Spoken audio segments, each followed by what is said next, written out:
Unidad en Cristo. Sermón número 668. Un sermón pronunciado en la mañana del domingo 7 de enero de 1866. Por Charles Spurgeon. En el Tabernáculo Metropolitano, NEWINGTON. Mas no ruego solamente por estos, sino también por los que han de creer en mí por la palabra de ellos, para que todos sean uno, como tú, oh Padre, en mí, y yo en ti, que también ellos sean uno en nosotros, para que el mundo crea que tú me enviaste. Juan 5:20 de la tarde, 21. Durante varios años he recibido agradecidamente el texto del primer sábado del año de un venerable clérigo de una parroquia en las afueras de nuestra ciudad. Salvado por una bondadosa providencia, mi buen hermano me ha enviado, con sus saludos cristianos de él, estos dos versos para mi tema. Como hemos disfrutado juntos durante varios años de una verdadera comunión de espíritu en las cosas de Dios, solo puedo esperar que hasta que uno u otro de nosotros sea llevado a morar arriba, podamos caminar juntos en el servicio santo, amándonos unos a otros. Fervientemente con un corazón puro. La oración más tierna y conmovedora del Maestro contenida en este capítulo nos abre lo más íntimo de su corazón. Él estaba en Getsemaní, y su pasión por él apenas comenzaba. Se puso de pie como una víctima en el altar, donde la leña ya estaba puesta en orden, y el fuego se encendió para consumir el sacrificio. Alzando sus ojos al cielo, con verdadero amor filial contemplando el trono de su Padre, y descansando con humilde confianza en la fuerza del cielo, apartó por un momento la mirada de la contienda y la resistencia a la sangre que se desarrollaba abajo. Pidió aquello en lo que su corazón estaba más plenamente dispuesto. Abrió mucho su boca para que su Dios la llenara. Esta oración, supongo, no fue solo la expresión casual del último deseo del Salvador, sino que es una especie de modelo de la oración que asciende incesantemente de él al trono eterno. Hay una diferencia en el modo de su ofrenda. Con suspiros y lágrimas ofreció su humilde traje abajo, pero con autoridad ahora aboga entronizado en la gloria. Pero la súplica es la misma. Lo que él deseó mientras aún estaba abajo es lo que su alma de él anhela ahora que él es tomado arriba y es glorificado arriba. Es significativo, amados, que el Salvador, en sus últimos momentos de él, no solo desee la salvación de todo el pueblo de él, sino que suplique por la unidad de los salvos, para que siendo salvos puedan estar unidos. No bastaba que cada oveja fuera arrebatada de las fauces del lobo. Él tendría todas las ovejas reunidas en un redil bajo su propio cuidado. No estaba satisfecho con que los miembros de su cuerpo, cada uno de ellos, fueran salvos como resultado de su muerte. Él debe hacer que esos miembros formen un cuerpo glorioso. La unidad que yacía tan cerca del corazón del Salvador en un momento tan abrumador de prueba debe haber sido considerada por él como invaluable más allá de todo precio. Es de esta unidad que hablaremos esta mañana. De esta manera, en primer lugar, tendremos un poco que decir sobre la unidad deseada. Luego sobre la obra necesaria, a saber, que los escogidos sean reunidos. En tercer lugar, sobre la oración ofrecida. En cuarto lugar, del resultado previsto. Y quinto, sobre la pregunta sugerida. Y, primero, pues, sobre la unidad deseada. Estas palabras del Salvador han sido pervertidas para obra de un mundo de maldad.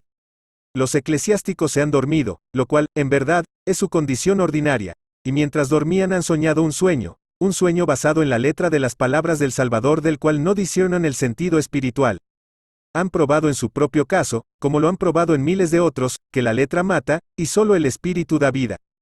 Al dormirse, digo, estos eclesiásticos han soñado con una gran confederación presidida por un número de ministros, estos nuevamente gobernados por oficiales superiores, y estos nuevamente por otros, y estos finalmente coronados por una suprema cabeza visible que debe ser o una persona o un consejo.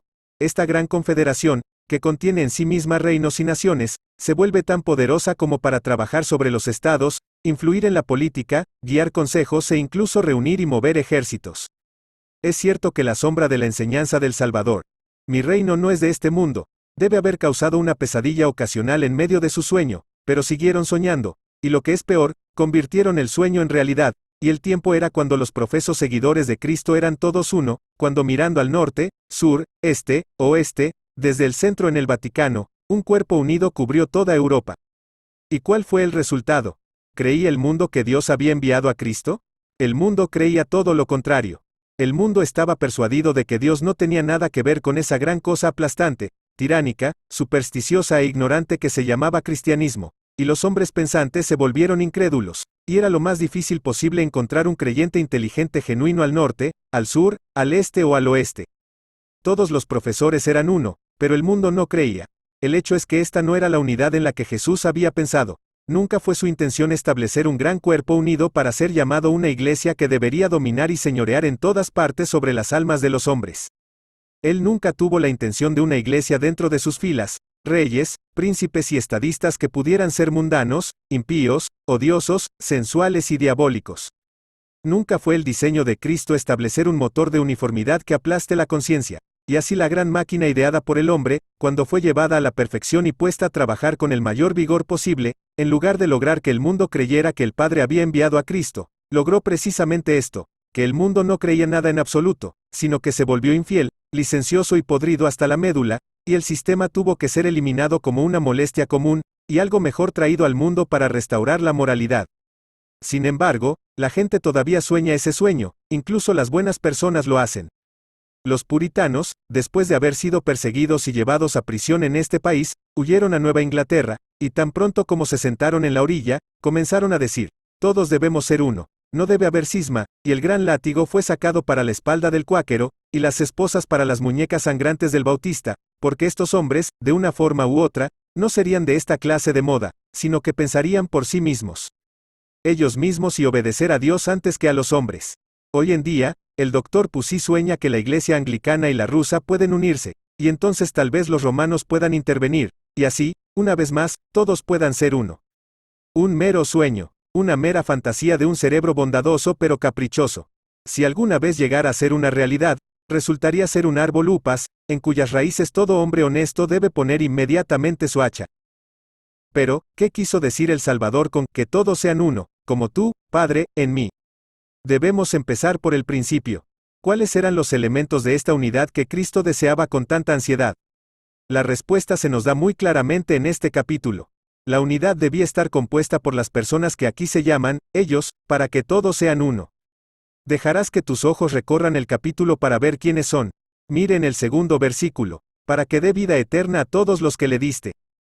La unidad que se propone entonces es la de personas especialmente dadas a Jesús por el Padre. No entonces de todos los hombres que moran en una provincia, distrito o ciudad en particular, sino una unidad de personas que han recibido, no la vida común como todos tienen, sino la vida eterna. Personas especiales, entonces, que han sido vivificadas por Dios el Espíritu Santo, y han sido traídas a una unión vital con la persona del Señor Jesús, deben ser una. Además, en el versículo 6 se describen como personas a quienes se les ha manifestado el nombre de Dios. Personas que han visto lo que otros nunca vieron y han contemplado lo que otros no pueden saber. Son hombres dados del mundo, así nos dice el versículo, hombres escogidos, tomados de la masa ordinaria, no, entonces, la multitud. No reinos, estados, imperios, sino personas seleccionadas. Son personas que han sido instruidas y han aprendido lecciones inusuales. Ahora han conocido que todas las cosas que me has dado son tuyas, y han aprendido bien su lección, porque encontramos escrito, han guardado tu palabra. Han creído que tú me enviaste. Ellos son descritos en el 9º versículo como siendo orado por Cristo en un sentido en el cual Él nunca ora por el mundo en absoluto. Son personas, según el versículo 10, en quienes Dios es glorificado, en quien el nombre de Jesús resplandece con resplandor resplandeciente. Lea todo el capítulo y descubrirá que la unidad que el Maestro pretendía era la de las personas elegidas que, por el Espíritu Santo que les da vida, son conducidas a creer en Jesucristo. Son hombres de mente espiritual que viven en el reino del Espíritu, valoran las cosas espirituales y forman una confederación y un reino que es espiritual y no de este mundo. Aquí está el secreto. Las mentes carnales escuchan que Jesús usará una corona de perlas. Encuentran perlas en conchas, tratan de unir las conchas de las ostras, y qué cosa tan extraña hacen. Pero Jesús no tendrá unión de las conchas. Las conchas deben ser cortadas como cosas sin valor. Las joyas y las joyas solamente deben unirse. Se rumorea que el rey llevará una corona y que el oro puro formará ese anillo brillante. Inmediatamente los hombres traían sus enormes pepitas, y formaban la diadema de masas de roca, tierra, cuarzo y no sé qué. Pero el rey no usa una corona como esa. Refinará el oro, derretirá la tierra, la corona debe estar hecha de oro puro, no del material con el que ese oro se unirá. La única iglesia de Dios, ¿de qué se compone entonces? Está compuesto por la Iglesia de Inglaterra, la Unión Congregacional, la Conferencia Wesleyana y el Cuerpo Bautista. No es, entonces, la Iglesia de Inglaterra una parte de la Iglesia de Cristo, y la denominación bautista una parte. No, niego que estos cuerpos, como tales, sin refinar y en bruto, sean parte de la gran unidad por la que oró Jesús. Pero hay creyentes unidos a la Iglesia de Inglaterra que son parte del cuerpo de Cristo, y hay creyentes en todas las denominaciones de cristianos, sí, y muchos en ninguna iglesia visible, que están en Cristo Jesús, y por consiguiente en la gran unidad. La Iglesia de Inglaterra no es parte del verdadero cuerpo de Cristo, ni de ninguna otra denominación como tal. La unidad espiritual se compone de hombres espirituales, separados, escogidos, despejados de toda la masa con la que se encuentran unidos. Quizá he hablado muy atrevidamente y puede que se me malinterprete, pero quiero decir esto, que no se puede sacar ninguna iglesia visible, por pura que sea, y decir que, tal como está, pertenece a la unidad espiritual por la que oró Jesús. Hay en las iglesias visibles cierto número de los elegidos de Dios, y estos son del cuerpo de Jesucristo, pero sus compañeros profesores, si no son convertidos, no están en la unión mística. El cuerpo de Cristo no se compone de denominaciones, ni de presbiterios, ni de sociedades cristianas. Está compuesta por santos escogidos por Dios desde antes de la fundación del mundo, redimidos con sangre, llamados por su Espíritu y hechos uno con Jesús.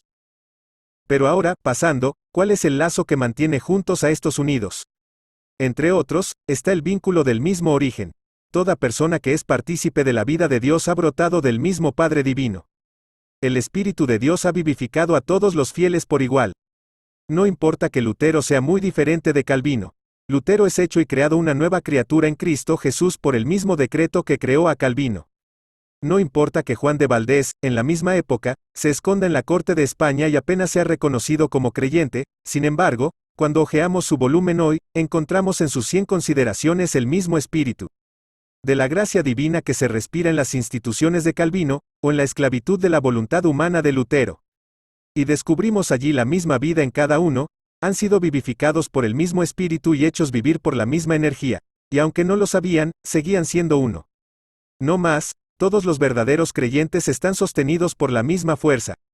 La vida que hace vital la oración de un creyente hoy es la misma vida que avivó el clamor de un creyente hace 2000 años, y si este mundo ha de durar otros 1000 años, el mismo espíritu que hizo correr la lágrima de los ojos de un penitente entonces, es el que hoy nos hace inclinarnos ante el Dios Altísimo. Además, todos los creyentes tienen la misma meta y objetivo. Todos los verdaderos santos son disparados desde el mismo arco y corren hacia el mismo objetivo. Habrá mucho que no es de Dios acerca del hombre, mucho de la debilidad humana, la contaminación y la corrupción, pero todavía el espíritu interior dentro de él que Dios ha puesto allí, está forzando su camino hacia la misma perfección de la santidad, y mientras tanto busca glorificar a Dios. Sobre todo, el Espíritu Santo, que mora en cada creyente, es la verdadera fuente de unidad. Algunos de los cristianos en esta tierra nuestra hace 200 años eran extrañamente diferentes en sus modales externos de sus hermanos y hermanas de 1866, pero cuando hablamos con ellos a través de sus viejos folios y libros, encontramos, si somos el pueblo del Señor, que nos sentimos muy a gusto con ellos. Aunque la manifestación puede variar, sin embargo, el mismo Espíritu de Dios obra las mismas gracias, las mismas virtudes, las mismas excelencias, y así ayuda a todos los santos a probar que son de una sola tribu. Me encuentro con un inglés en cualquier parte del mundo, y reconozco en él alguna semejanza conmigo mismo. Hay alguna característica en él que traiciona su nacionalidad. Y así me encuentro con un cristiano 500 años atrás en medio del romanismo y la oscuridad, pero su discurso lo traiciona. Si mi alma atravesará el espacio en los próximos 100 años, aunque el cristianismo pueda haber asumido otro atuendo y moda exterior, aún reconoceré al cristiano, aún detectaré el acento galileano. Habrá algo que me mostrará que si yo soy heredero del cielo soy uno con el pasado y uno con el futuro, sí. Uno con todos los santos del Dios viviente. Este es un lazo muy diferente del que los hombres tratan de imponerse unos a otros para crear unión. Nos ponen correas por fuera, nos atan con muchos nudos, y nos sentimos intranquilos. Pero Dios pone una vida divina dentro de nosotros, y entonces llevamos los lazos sagrados del amor con facilidad. Si obtiene las extremidades de un hombre muerto, puede atarlos juntos, y luego, si envía el cuerpo en un viaje y el carruaje se sacude, una pierna se deslizará fuera de su lugar y un brazo puede dislocarse. Pero consigue un hombre vivo, y puedes enviarlo a donde quieras, y las ligaduras de la vida evitarán que se desmorone. En todos los hijos de Dios verdaderamente elegidos que son llamados y escogidos y fieles, hay un vínculo de amor divino y misterioso que lo atraviesa todo, y son uno y deben ser uno, siendo el Espíritu Santo la vida que los une. Ahora odio el alto eclesiástico como mi alma odia a Satanás, pero amo a George Herbert, aunque George Herbert es un eclesiástico desesperadamente alto. Odio su alto eclesiástico, pero amo a George Herbert desde mi alma, y tengo un cálido rincón en mi corazón para cada hombre que es como él. Déjame encontrar un hombre que ame a mi Señor Jesucristo como lo hizo George Herbert, y no me pregunto si lo amaré o no. No hay lugar para la pregunta, porque no puedo ayudarme a mí mismo. A menos que pueda dejar de amar a Jesucristo, no puedo dejar de amar a los que lo aman. Aquí está George Fox, el cuáquero, un tipo de cuerpo extraño, es cierto, andando por el mundo haciendo mucho ruido y agitación. Pero amo al hombre con toda mi alma, porque tenía un respeto tremendo por la presencia de Dios, y un amor intenso por todo lo espiritual. ¿Cómo es que no puedo dejar de amar a George Herbert y George Fox, quienes en algunas cosas son completamente opuestos? Porque ambos amaban al Maestro.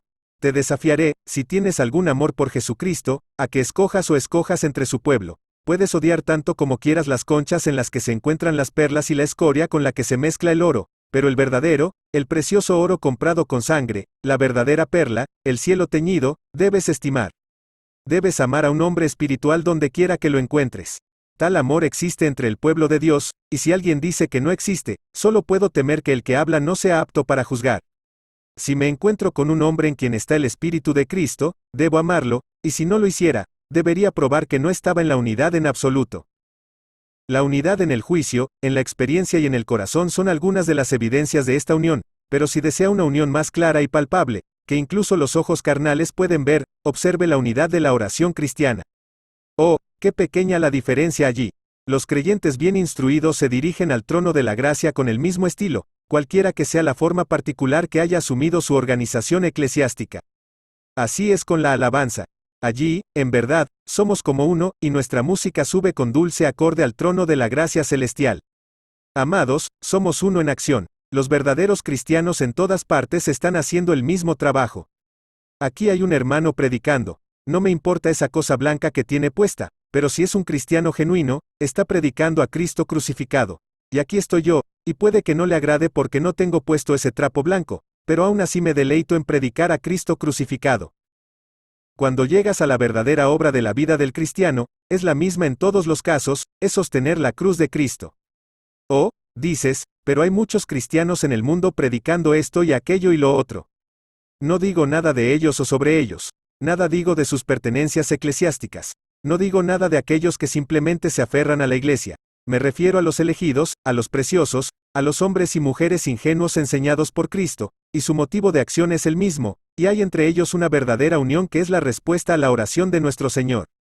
Él no suplicó en vano, lo que buscó lo obtuvo, y los verdaderamente vivificados son este día uno, y así permanecerán para siempre. Creo que escucho a alguien decir, pero no puedo ver esta unidad.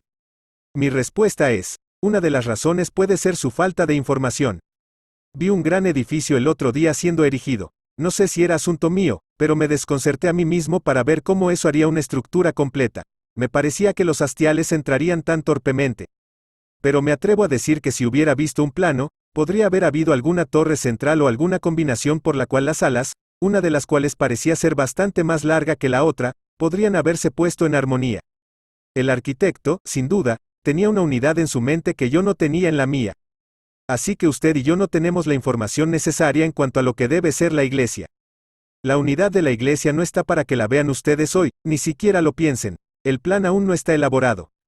Dios está edificando más allá, y vosotros solo veis los cimientos. En otra parte, la piedra superior está casi lista, pero no puedes comprenderla. ¿Te mostrará el maestro su plan? ¿Está obligado el arquitecto divino a llevarte a su estudio para mostrarte todos sus motivos y diseños secretos? No. Espere un poco y encontrará que todas estas diversidades y diferencias entre hombres de mente espiritual, cuando el plan maestro llega a ser elaborado, son partes diferentes del gran todo, y usted, con el mundo asombrado, entonces sabrá que Dios envió al Señor Jesús. Entro en una gran fábrica.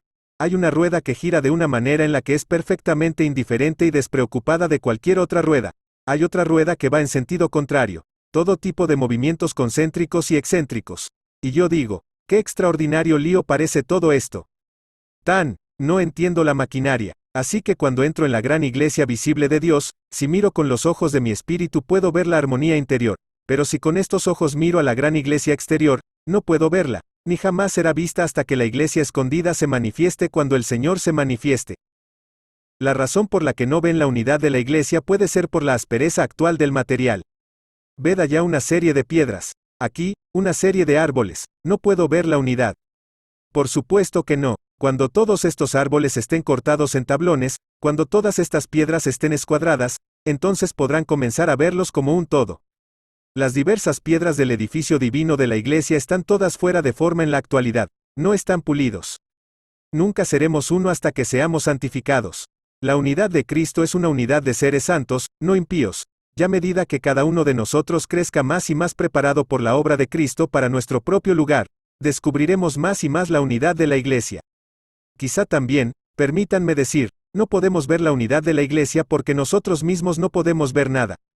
¿Es un dicho duro? ¿Quién puede soportarlo? Hay miles de profesores que no pueden ver nada. No supongas, queridos amigos, que la unidad de la iglesia es cosa que se ve con estos ojos nuestros. Nunca, todo lo espiritual se dice espiritualmente. Debes tener ojos espirituales antes de poder verlo. Mucha gente dice que no hay unidad. Me asombraría si hubiera alguno que pudieran ver o sentir. Ellos mismos no están en Cristo. Sus corazones nunca han sentido lo que significa la vida espiritual. ¿Cómo deberían poder comprender aquello en lo que nunca han entrado? Vea lo que la mente carnal hace con la enseñanza de Cristo. Cristo enseña a su pueblo que deben comer su carne y beber su sangre. Carnal, Mind dice, sé lo que eso significa. E inmediatamente corre a la despensa y saca una hogaza de pan y una copa de vino. Los hombres espirituales lloran ante tal ignorancia. Jesús dice, para que todos sean uno, como tú, Padre, lo eres en mí. Sé lo que eso significa, dice carnal, Mind. Todos deben adorar de la misma manera y usar el mismo ritual. Eso es todo lo que la pobre mente carnal sabe al respecto. Confunde lo exterior con lo interior y pierde de vista el significado del Señor. Pero, amados, tú sabes mejor que esto. Tú sí sabes, confío y sientes este mismo día en tu alma que los verdaderos santos del Dios viviente son uno con el otro en este mismo momento. Entiendes que ellos reconocen y descubren esta unidad en la medida en que se hacen semejantes a su Señor y Maestro, y son conformados a su imagen, y hechos aptos para el lugar que han de ocupar. Así como el profesor Owen puede tomar un hueso, y de ese hueso puede descubrir toda la estructura de todo el animal, no dudo sino que hay una dependencia mutua y consistencia entre cada cristiano y sus semejantes, de modo que si entendiéramos la ciencia de la anatomía comparada espiritual, como podemos hacer en el cielo, podríamos formar de cualquier cristiano la forma de toda la iglesia de Dios de la dependencia mutua de uno sobre el otro. Pero no sería a la manera de la bestia que era y que es y que ha de venir, que se llama a sí misma la iglesia de Cristo, y no es nada mejor que el anticristo. Tomaría la forma del Señor del cielo, de cuyo cuerpo somos miembros. 2. He hablado demasiado sobre este asunto de la unidad para dedicar mucho tiempo a los otros puntos y, por lo tanto, solo una insinuación de ellos. El segundo encabezamiento iba a ser, la obra que debe hacerse antes de que esta unidad pueda ser completa. Hay muchos elegidos que aún no han creído en Jesucristo, y la iglesia no puede ser una hasta que estos sean salvos. Aquí hay trabajo por hacer con instrumentos. Estos escogidos deben creer, esa es una obra de la gracia divina, pero deben creer a través de nuestra palabra. Hermanos, si queréis promover la unidad de la iglesia de Cristo, cuidar de sus ovejas perdidas, buscar las almas errantes. Si preguntas cuál debe ser tu trabajo, la respuesta está en el texto. Debe ser acerca de Cristo. Ellos deben creer en Él. Toda alma que cree en Cristo es edificada en la gran unidad del Evangelio en su medida, y nunca verás a la iglesia como un todo mientras quede un alma sin salvar por la cual el Salvador derramó su sangre preciosa.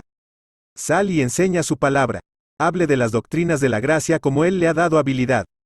Exhiba a Cristo ante los ojos de los hombres, y usted será el medio en la mano de Dios para llevarlos a creer en Él, y así la iglesia será edificada y hecha una. Aquí hay trabajo para el comienzo del año. Aquí hay trabajo hasta fin de año. No os sentéis a tramar, y planear cómo esta denominación puede fundirse con la otra. Deja eso en paz. Su negocio es ir y di a los pecadores que rodeen. ¿Qué Salvador has encontrado? Porque esa es la manera en que Dios te usa para completar la unidad de su iglesia. A menos que estos sean salvos, la iglesia no es perfecta. Ese es un texto maravilloso que dice, ellos sin nosotros no pueden ser perfeccionados. Es decir, los santos en el cielo no pueden ser perfectos a menos que lleguemos allí. ¿Qué? ¿Los santos benditos en el cielo no son perfectos a menos que el resto de los creyentes venga allí? Así nos dice la Escritura, porque serían una parte del cuerpo y no un cuerpo completo. No pueden ser perfectos como un rebaño a menos que el resto de las ovejas venga allí. Nos hacen señas desde las murallas del cielo y nos dicen, subid acá, porque sin vosotros no podemos ser uno como Jesucristo es uno con su Padre. Somos un cuerpo imperfecto hasta que tú vengas. Y nosotros, desde nuestra posición de gracia, nos volvemos al mundo pecador, y decimos a los elegidos de Dios de entre ese mundo pecador: venid a Jesús. Confía en Jesús, cree en Él, porque sin ti no podemos ser perfectos, ni los mismos celestiales pueden serlo, porque debe haber una iglesia completa. La ciudad debe estar amurallada alrededor, y si hay una brecha en el muro, la ciudad no será una. Ven, pues, pon tu confianza en Jesús, para que su iglesia sea una. Tercero, el tercer punto debía ser: aquí se ofrece oración. Amados, Cristo ora por la unidad de su iglesia, que todos los santos que han ido al cielo en días pasados, que todos los santos que viven ahora, que todos los que alguna vez vivan puedan ser llevados a la unidad de la única vida en Él. Me temo que no damos suficiente importancia al poder de la oración de Cristo. Pensamos en Josué peleando en el valle, pero nos olvidamos de nuestro Moisés con las manos extendidas sobre la colina. Estamos mirando las ruedas de la máquina, para volver a nuestra figura anterior, y estamos pensando que esta rueda, y esa, y la otra, necesitan más aceite, o no funcionan exactamente en su punto. Pero no olvidemos nunca el motor, esa misteriosa fuerza motriz que se oculta y oculta, de la que depende la acción del conjunto. La oración de Cristo por su pueblo es el gran motor por el cual se nos envía el Espíritu de Dios, y toda la iglesia se mantiene llena de vida, y toda esa fuerza tiende a esta única cosa, a la unidad. Está eliminando todo lo que nos impide ser uno, está obrando con toda su omnipotencia divina para llevarnos a una unidad visible cuando Cristo se levante en los últimos días sobre la tierra. Amados, tengamos esperanza para los pecadores aún no convertidos, Cristo está orando por ellos. Tengamos esperanza para todo el cuerpo de los fieles, Cristo está orando por su unidad, y lo que Él ora debe realizarse. Él nunca suplica en vano. Ora para que la iglesia sea una, y es una. Ora para que sean perfectos y completos, y será en medio de aleluyas eternas. Luego, estaba el resultado previsto del todo. Para que el mundo crea que tú me enviaste. El efecto de la vista de la iglesia completa sobre las mentes humanas será abrumador. Los ángeles y los principados mirarán con asombro a la iglesia perfecta de Cristo. Todos exclamarán: ¡qué maravilla! ¡Qué maravilla! ¡Qué obra maestra de poder y sabiduría divinos! Cuando vieron el fundamento puesto en la preciosa sangre de Cristo, miraron larga y melancólicamente, pero cuando vean toda la iglesia completa, cada aguja y pináculo, y la gran piedra superior sacada con júbilo, todo construido con piedras preciosas y perlas, tallado a semejanza de un palacio, pues harán que el cielo resuene una y otra vez. Cuando el mundo fue hecho, cantaron de alegría, pero ¿cómo resonarán las bóvedas del cielo cuando la iglesia esté completa y la nueva creación haya sido perfeccionada? ¿Cuál será el efecto sobre los hombres? El asombro será el efecto sobre los ángeles, pero ¿qué sobre los hombres? ¿Por qué el mundo, ese mundo inicuo que rechazó a Cristo, ese mundo inicuo y crucificador que no quiere nada de Él y que ahora no tendrá a nadie de su pueblo, ese mundo inicuo que odia a sus santos y se ha esforzado con todas sus fuerzas para derribar los muros de su iglesia, serán obligados a creer que Dios ha enviado a su Hijo? Se morderán la lengua de rabia, rechinarán los dientes de horror, pero no habrá ninguna duda al respecto. No supongas que el mundo será alguna vez convencido de creer en Cristo, y ser salvo por la unidad de la iglesia. No se anticipa en este capítulo que el mundo jamás será salvo. Eso no se sueña en todo el capítulo. Se habla del mundo como algo por lo que Cristo no ora, cuya iluminación no se anticipa, pero ese mundo, aunque llora, gime, maldice y aborrece, reconocerá claramente la divinidad de la misión de Cristo cuando vea la unidad total de la iglesia. Vaya, ante mi mirada atónita esta mañana me parece surgir como de un gran mar de confusión un edificio maravilloso.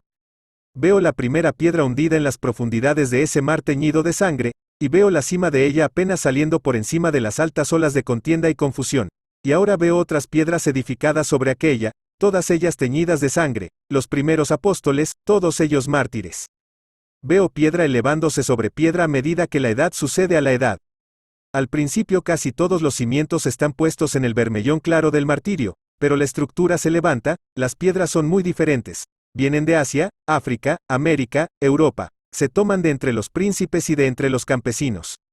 Estas piedras son muy diversas.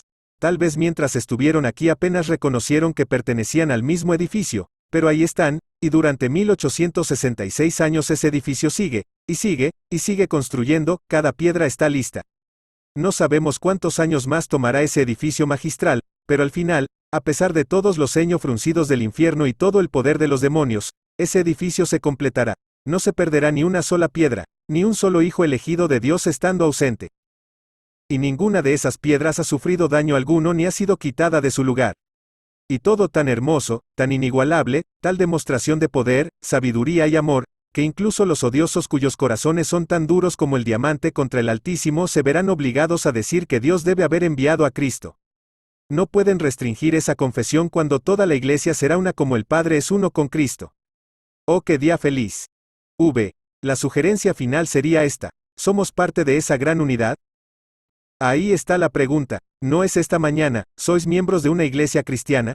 Sé cómo llegas a eso, dices, bueno, cierto número de iglesias son evangélicas y ortodoxas, forman el protestantismo ortodoxo. Ahora, soy bautista, muy bien, soy bautista y las iglesias bautistas son ortodoxas, por lo tanto soy cristiano. Soy episcopal, y el episcopado es una rama del protestantismo. Muy bien, soy protestante, soy cristiano. Esa es tu manera carnal de hablar. Puede estar muy gravemente equivocado si ese es su argumento. Pero si puede ir de otra manera al trabajo y decir, he recibido la vida eterna porque he creído en el Señor Jesucristo, y me ha sido dado por el Padre a Él. Entonces, amados, venís directamente a eso. Siendo uno con Cristo, eres uno con su pueblo. Pero cuando estéis buscando esta unidad, no busquéis algo exterior sino interior. No busquéis un asunto que ha de estar escrito en hojas de papel, en rollos y en libros. Buscad un vínculo escrito en los corazones, en las conciencias y en las almas. No estés buscando a todos los santos en una habitación, sino en Cristo, viviendo todos de pan celestial, y bebiendo de los vinos refinados que proceden de Cristo Jesús. Busca una unión espiritual y la encontrarás. Si buscas la otra cosa, no la encontrarás, y si la encontraras, sería una cosa grande y terrible de la cual podrías orar a Dios para que libere a su iglesia. Como hombres espirituales, busquen la unidad espiritual, pero primero comiencen por preguntarse si ustedes mismos son espirituales. ¿Has nacido en la familia? ¿Has sido lavado con la sangre? ¿Has pasado de muerte a vida? Si no, incluso si pudieras estar en el cuerpo, serías como una sustancia muerta en el cuerpo que produce una infección, una gangrena, necesitando dolor y sufrimiento. Serías una cosa maldita, para ser desechada. Pero, ¿estás vivo por la vida de Cristo? ¿Dios mora en ti y tú moras en Él? Entonces, mi querido hermano o hermana, dame tu mano. No importan las 1000 diferencias si tú estás en Cristo y yo estoy en Cristo, no podemos ser dos, debemos ser uno. Amémonos unos a otros fervientemente con un corazón puro. Vivamos en la tierra como quienes van a vivir juntos una larga eternidad en el cielo. Ayudémonos unos a otros al crecimiento espiritual. Ayudémonos unos a otros en la medida de lo posible en toda empresa santa y espiritual que sea para la promoción del reino del Señor. Y ahuyentemos de nuestro corazón todo lo que quebrante la unidad que Dios ha establecido. Echemos de nosotros toda falsa doctrina, todo falso pensamiento de orgullo, enemistad, envidia, amargura, para que nosotros, a quienes Dios ha hecho uno, seamos uno ante los hombres así como ante los ojos del Dios que escudriña el corazón. Que el Señor nos bendiga, queridos amigos, como iglesia, nos haga uno y nos conserve así, porque será la materia muerta entre nosotros la que hará las divisiones. Son los hijos vivos de Dios quienes hacen la unidad. Son los vivos los que están unidos. No habrá temor por eso. La oración de Cristo cuida de nosotros, que seamos uno. En cuanto a aquellos de ustedes que están unidos con nosotros en una comunión visible, y no son uno con Cristo, que el Señor los salve con su gran salvación, y suya será la alabanza. Amén y amén.